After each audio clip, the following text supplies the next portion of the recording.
आज हम लोग एक न्यूमेरिकल्स करते हैं. That is the train A travelled a distance of 120 kilometre in 3 hours, whereas train B traveled a distance of 180 kilometer in 4 hours. Which travel faster? Which train will travel faster? तो जैसा कि हमने last lecture में देखा था कि speed का formula क्या होता है, डिस्टेंस अपॉन टाइम. तो मतलब विच ट्रेवल फास्टर मतलब किसकी स्पीड ज़्यादा होगी वही ज़्यादा फास्ट ट्रेवल कर रहा होगा. तो पहले हम लोग ट्रेन ए केस वन लेते हैं. ट्रेन ए का, ट्रेन ए कितना डिस्टेंस चला 120 किलोमीटर और कितने घंटे में चला 3 hours में. तो ट्रेन ए का v is equal to 120 divided by 3 is equal to 40 kilometre per hour आया.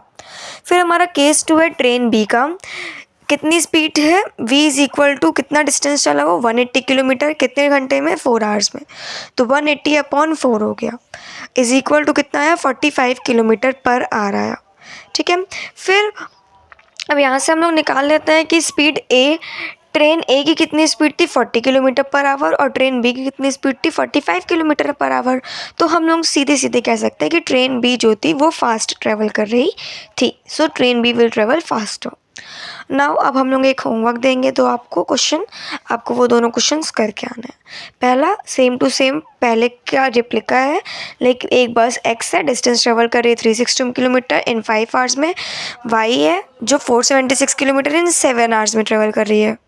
अब आपको बताना है कि कौन सी ट्रेन ट्रेवल फास्ट कर रही थी. ठीक है, यहाँ पे ख़त्म.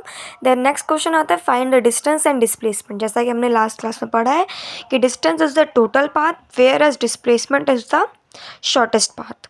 तो ये दोनों क्वेश्चन आप लोग सॉल्व कीजिए, फिर नेक्स्ट क्लास में हम लोग इसका आंसर आपको बताएंगे. Thank you very much. I hope आपको समझ आया होगा. Please like share and subscribe कीजिए.